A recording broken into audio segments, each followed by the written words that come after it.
The labour hire burden. Let's have a look. Hello everyone, Florian.Heise here and welcome to another episode of HeiseSays. Grab your stein of coffee. Let's have a talk about this article from news.com.au. Pay slip exposes a big wage issue in Australia, guys. Okay, let's go through this one because, well, there's a bit to pull apart here, and I don't think the solution is the most obvious one. I think it's actually a bit counterintuitive what we should be doing. A pay slip exposes a divisive issue occurring in Australia with wages that's claimed to leave some people worse off. Two men worked similar hours in the same room of an abattoir in Queensland, but one of them was paid $500 less than the other over the course of a week.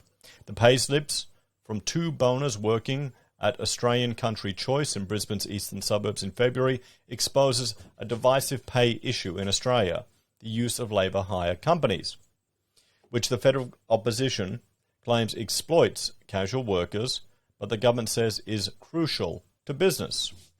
According to the pay slips provided by Labor, one worker directly employed by the abattoir earns a gross payment of $1,750.62 for working a week in February this year, or $1,328 after tax. He is paid for the work he completes rather than an hourly rate, although his pay slip calculates it with hours. The other worker, employed by labour hire company Task Labour Australia, received a gross salary of $1,229 for the week, or $988.45 after tax, and did an extra 4-hour shift on Saturday for overtime. The first worker receives leave entitlements while the other one does not. Shadow Industry Relations Minister Tony Burke said the pay slips showed why things needed to change. Last month, Labor introduced a private members' bill to ensure people get the same pay for the same job with regards to labour hire firms, which supply employees to other businesses on a fee-for-contract basis. The Morrison government reckons this is just a made-up issue, Mr. Burke said. Well, these pay slips prove just how out of touch the government is. Workers doing the same job get the same pay. It's that simple. But Task Labour Australia CEO Nathan Buckley said the pay comparison was not comparing apples with apples. In this instance, there were different levels of seniority. There you go.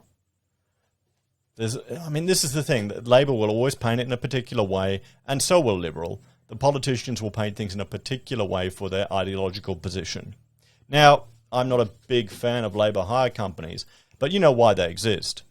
Let me know in the comments if you know why we've got all this mess.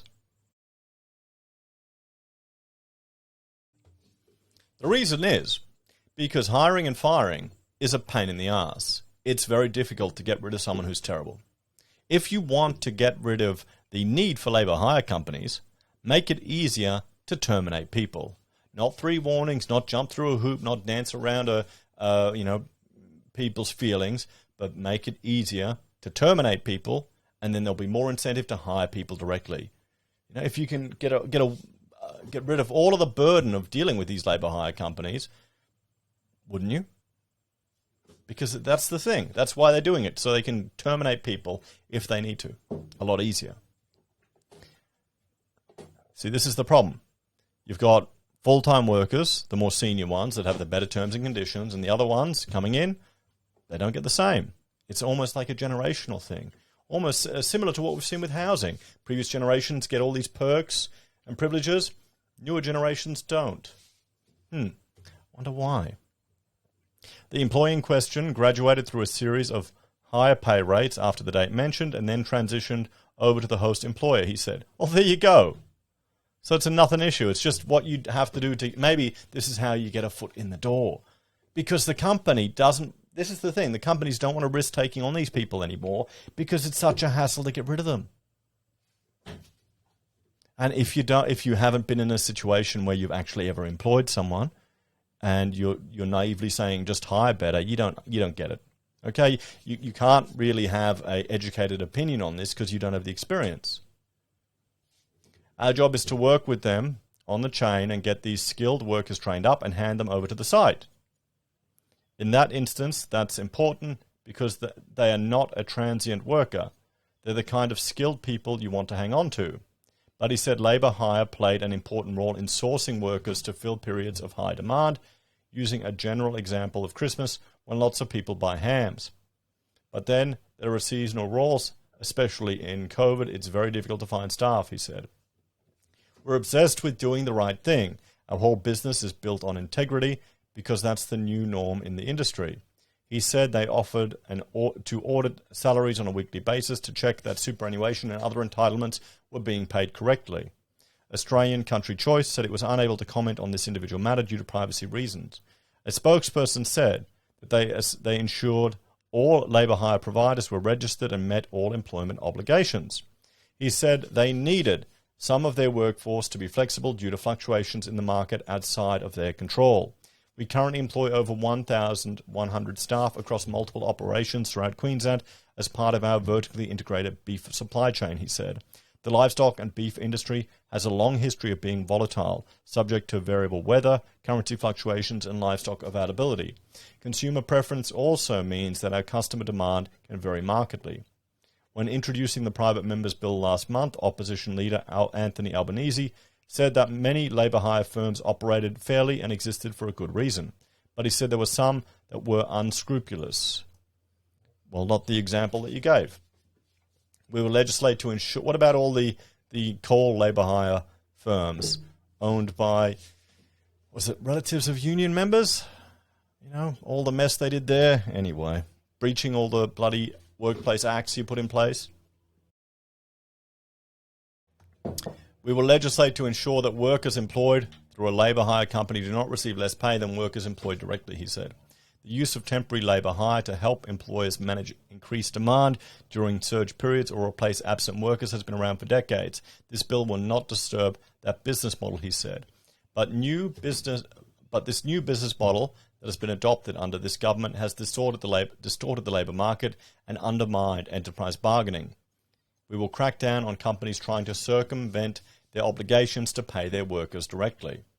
Industrial Relations Minister Senator Michaela Cash said she believed Australians were sick and tired of Mr Albanese demonising those working in labour hire. Mr Albanese's proposed laws would strip labour hire workers of being able to negotiate their own pay and conditions and discouraging employment at a time when our nation is trying to recover from the pandemic, she said. Let's have a talk about this one. Interesting, isn't it? You know, two people working the same, but it's all in the past now. They've been taken on by the business. It looks like it's a stepping stone for people into the industry, maybe an opportunity for employment. As I said, I would like less government intervention in this sector. Make it easier to hire and fire people. Then you'll get more businesses willing to take them on directly. Until then, you will have mechanisms like this. Or worse, if you make it harder and harder, you'll get more drive for automation. Hey, just check out the Maccas in Australia. All those kiosks, they're still here. They're not over in America, guys. Let me know your opinion on this one. What do you think?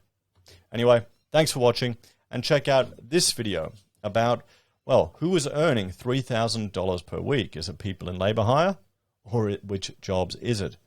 Let us know down below. Take care, guys. I'll see you next time, and have a great day. Good coffee.